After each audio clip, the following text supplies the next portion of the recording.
여러분 안녕하십니까. 오늘도 참으로 좋은 날입니다. 하나님께서 여러분에게 큰 축복을 주시기 바랍니다.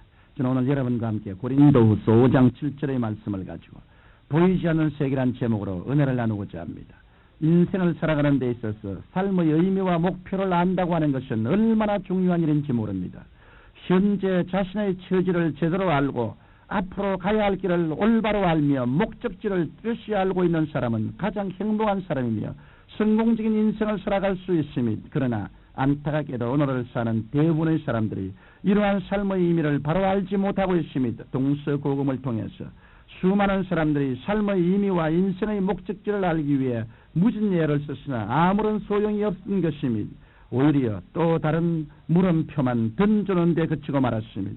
그것은 종교에서도 마찬가지였습니다. 사람들이 수많은 종류의 종교를 찾아다니며 자신을 의탁하려고 했지만 결국은 허무와 무의미의 굴레를 벗지 못하고 말았던 것입니다. 그러면 인간이 이렇게 바른 길을 찾지 못하고 헤매는 이유가 어디에 있을까요?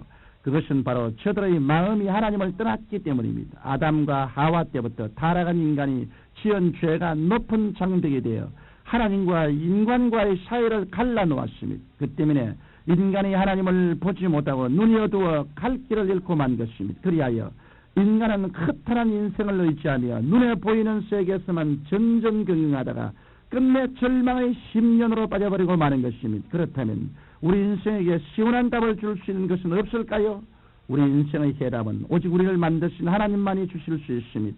천지와 만물을 지으시고 인간을 창조하신 하나님만이 우리가 가야 할 길과 목적지를 올바로 제시해 주시는 것입니다.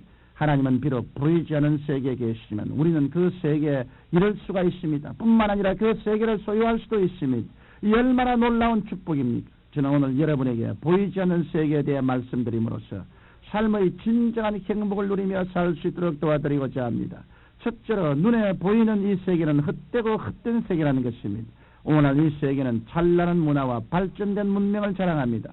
놀라울 정도로 발달된 과학은 마치 인류 문제의 해결책처럼 여겨지고 있으며 풍족한 내일을 약속하고 있는 듯합니다. 그리고 인간이 쌓아놓은 학문은 오만하게도 사람을 하늘 꼭대기에 올려놓으려고 하고 있습니다. 모두가 스스로의 힘을 과시하고 썩어 없어질 육신의 것들만 추구하고 있는 실정인 것입니다. 그러나 성경은 베드로전서 1장 24절에서 모든 육체는 풀과 같고 그 모든 영광이 풀의 꽃과 같으니 풀은 마르고 꽃은 떨어지더라고 분명히 말씀하고 있습니다. 인간이 이루어 놓은 것들이 겉으로 보기에는 번들하고 영속할 것 같이 보여도 실제로는 곧 말라서 떨어질 풀의 꽃과 같은 것입니다. 이렇기 때문에 솔로몬도 전도서 1장 14절에 내가 해 아래서 행하는 모든 일을 본 적 다 헛되어 바람을 잡으려는 것이로더라고 고백하였던 것입니다. 사람이 살면 70이요 강건하면 80입니다. 감각적인 세계에 사는 사람은 한정된 세월을 살다가 이 세상에서 수명을 마친 후에는 마치 안개처럼 사라지고 마는 것입니다. 또한 인간이 그토록 신뢰하는 문명도 마찬가지입니다. 그것도 주님께서 정하신 때가 되면 마치 돌 부스러기처럼 되어서 흔적도 없이 사라지고 말 것입니다. 그러므로 이렇게 헛되고 헛된 세계를 의지해서 사는 것처럼 흠한 것은 없습니다. 이렇듯 눈에 보이는 세계는 우리의 의지할 바가 못됩니다. 그것들은 곧 썩어 없어지는 것이며 유한한 것이기 때문에 우리에게 참된 소망과 영원한 생명을 가져다 줄 수 없는 것입니다. 그러면 우리는 이 허탈한 세상 가운데 어디에서 올바른 삶의 방향과 진정한 목적지를 찾을 수 있을까요? 둘째로 우리는 예수 그리스도를 통해서 올바른 삶의 방향을 찾을 수 있습니다. 아담과 하와의 타락 이후 인간은 어머니 뱃속에서 태어날 때부터 죄인으로 태어났습니다. 그리고 죄악 가운데 살다가 하나님과 격리된 상태에서 영원한 죽음의 심판을 받게 될 운명을 지니고 있었습니다. 그 때문에 인간이 아무리 자신의 존재의 의미와 삶의 방향에 대하여 알고자 해도 소용이 없었습니다. 자기를 지으신 하나님과 격리된 상태에서 어떻게 자신의 모습을 바로 할 수 있겠습니까? 그러나 여기에 복된 소식이 들려왔습니다. 바로 우리 인간을 죄에서 해방시켜 주시기 위해 예수님께서 이 땅에 오셨다는 것입니다. 예수님께서 십자가에 달리사 고통을 당하시고 피를 흘려주심으로 말미암아 인간의 모든 허물이 청산되었습니다. 또한 예수님께서는 하나님과 우리 사이의 장벽을 철폐하시고 가리웠던 휘장을 걷어놓으셨습니다. 그러므로 우리가 예수 그리스도를 믿으면 우리는 죄를 용서함 받고 의로움을 얻어 하나님 앞에 담대히 설 수가 있습니다. 더 나아가 우리는 예수 그리스도를 믿는 믿음을 통해서 영생을 얻을 수 있습니다. 영생이란 하나님의 생명을 뜻합니다. 죄사함이나 영생은 그 자체는 우리 눈에 보이지 않습니다. 그러나 우리가 예수 그리스도를 구주로 모시드리면 용서함 받고 영생을 얻은 확신이 우리의 마음속에 생겨나는 것입니다. 성경 요한복음 1장 12절에서 영접하는 자 곧 그 이름을 믿는 자들에게는 하나님의 자녀가 되는 권세를 주셨으니라고 말씀하고 있습니다. 이 말씀과 같이 우리는 하나님께서 나를 당신의 자녀로 바라주셨다는 놀라운 기쁨을 안고 인생을 성리롭게 살아갈 수 있습니다. 그리고 먹든지 마시든지 무엇을 하든지 다 하나님의 영광을 위해서 사는 생활을 하게 됩니다. 그뿐만 아닙니다. 이제까지 우리를 괴롭히던 죄책과 마귀의 참소로부터 벗어나서 확신과 평안을 가지고 영혼이 잘됨같이 범사에 잘되며 강건하고 생명을 얻되 넘치게 없는 축복과 찬송을 가진 인생을 살 수 있게 되는 것입니다. 셋째로 우리 삶의 진정한 목적지는 바로 보이지 않는 세계인 천국입니다. 그리스도인들에게는 눈에 보이지 않는 궁극적인 목표가 있습니다. 그것이 바로 천국입니다. 그것은 바로 우리 눈에 보이지는 않으나 하나님의 자녀된 우리들에게는 후에 영원한 안식처가 될 것입니다. 우리에게 있어서 현재의 삶은 하나의 과정이지 목표가 아닙니다.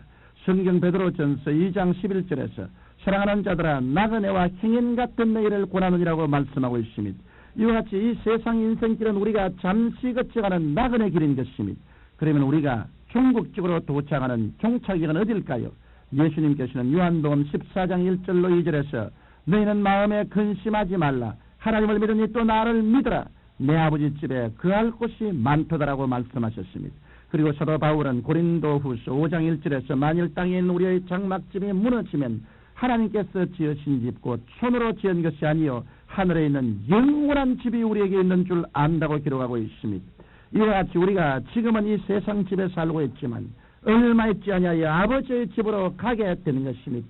우리가 목표하는 세계가 바로 이 아버지의 집입니다. 눈에 보이는 현실적인 세계를 궁극적인 목표로 삼는 사람처럼 불쌍한 사람은 더 없습니다. 왜냐하면 그런 사람들은 이미 사망의 상kim바 되었기 때문입니다. 그러나 예수님께서는 하나님의 자녀된 우리들을 위하여 영원한 곳을 예비해 놓으셨습니다. 바로 그것이 우리의 진정한 목적이자 종착역이 되는 것입니다.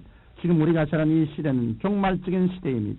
전쟁과 전쟁의 소문이 온 세상에 가득하며 최초의 지진과 기근이 일어나고 사람들은 서로 살생을 하고 있습니다. 세상 끝이 점점 임박해 오는 것입니다.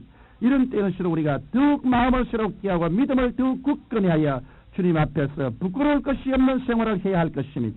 살아계신 하나님 우리 아버지여, 우리의 궁극적인 인생의 종착역은 그리스도 안에서 하나님이 예배해 주신 영원한 천국입니다.